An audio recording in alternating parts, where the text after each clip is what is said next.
Welcome to the class Marriage and Divorce, an Objective Report. This is part 2 of a 3-part series. This course will cover dozens of facts about the effects of divorce and the breakdown of a marriage. We hope this tutorial will shed some light on the realities facing families today as couples consider divorce. It should go without saying that there are indeed legitimate and necessary reasons to divorce, such as physical, mental, and drug abuse of any kind, and in some situations infidelity. In all other cases, it may be wise to try to repair and save a potentially healthy relationship, rather than put yourself and your family through the scenarios you will see described in this course. As if your own life experiences didn't emphasize these realities enough, here are some of the surprising facts we will cover in this course about divorce. The effects of the age you were when you married, the costs involved in divorce, effects on your health, common reasons for divorce, the effects on children, what divorce does to education and income, how men and boys react, and more. So does the age you are when you get married affect your chances of divorce?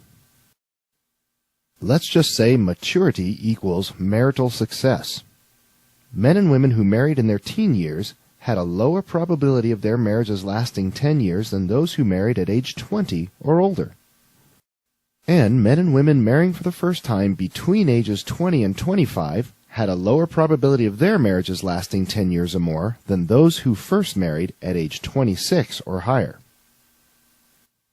The timing of the birth of a woman's first child also affected the chance of her first marriage lasting at least 10 years.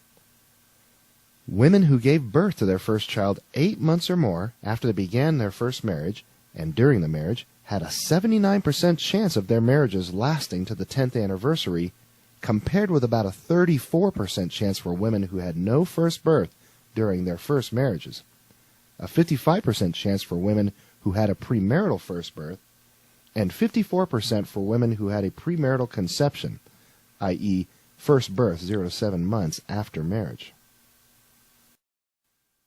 The cost of divorce is high for everyone.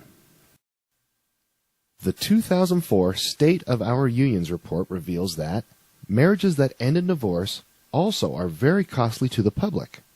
One researcher determined that a single divorce costs state and federal governments about $30,000 based on such things as the higher use of food stamps and public housing, as well as increased bankruptcies and juvenile delinquency. The nation's 10.4 million divorces in 2002 are estimated to have cost the taxpayers over $30 billion. In the United States, the average divorce costs the couple nearly $50,000 in legal fees, which adds up to $175 billion spent annually on divorce litigation. Divorce and the effects on your health.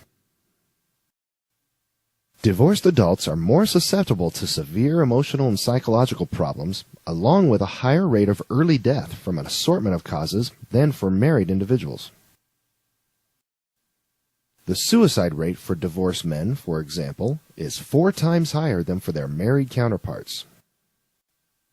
The situation for divorced adults is such that Harold Morowitz of Yale University contends being divorced and a non-smoker is slightly less dangerous than smoking a pack or more a day and staying married.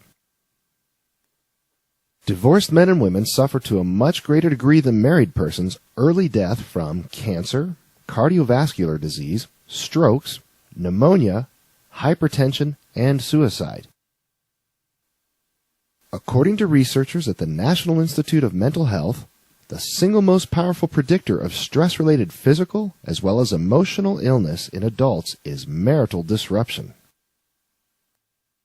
According to the AARP report, compared to other losses that may occur at midlife or older, people age 40 and older generally feel that divorce is more emotionally devastating than losing a job, about equal to experiencing a major illness, and somewhat less devastating than a spouse's death. Men who had undergone marital breakups were 600% more likely to report an episode of depression. And women who had divorced or separated were 350% more likely to have bouts of depression than their counterparts who were still in relationships. Here are some more surprising statistics concerning marriage. The following statistics were somewhat shocking to me when I first saw them. So, here is the percentage of married people who reach these anniversary milestones. 5th anniversary, 82% of marriages hit that mark. 10th anniversary, 65% of marriages make that number. 15th anniversary, the number falls to 52%. 25th anniversary, only 33% of marriages make it that far. Now, I don't want to sound too boastful, but Jennifer and I hit that mark this year in January of 2012. 35th anniversary, the number is down to 20%, and to be fair, death becomes a factor when you approach this number of years. 50th anniversary, only 5% of marriages get to celebrate that number. And this I am a little bit proud of. My parents are still alive and married at 86 and 85 years old and are celebrating their 63rd anniversary this summer. The median duration of first marriages that end in divorce is 7.8 years for men and 7.9 years for women. Those numbers do not improve in second marriages, as the median duration of second marriages that end in divorce is 7.3 years for men and only 6.8 years for women. One more interesting statistic is that men on average wait 3.3 years to remarry, and women wait on average 3.1 years. Common reasons for divorce. A test was recently given to over 1,200 divorced men and women in an effort to determine common reasons why marriages fail. The test participants were asked to tell whether or not each factor was a major reason their marriage failed. Religious differences between partners was cited at 13%. Lack of support from family members was a reason 19% of the time. Conflict about who should do what around the house and or with children was a reason for divorce in 22% of our failed marriages.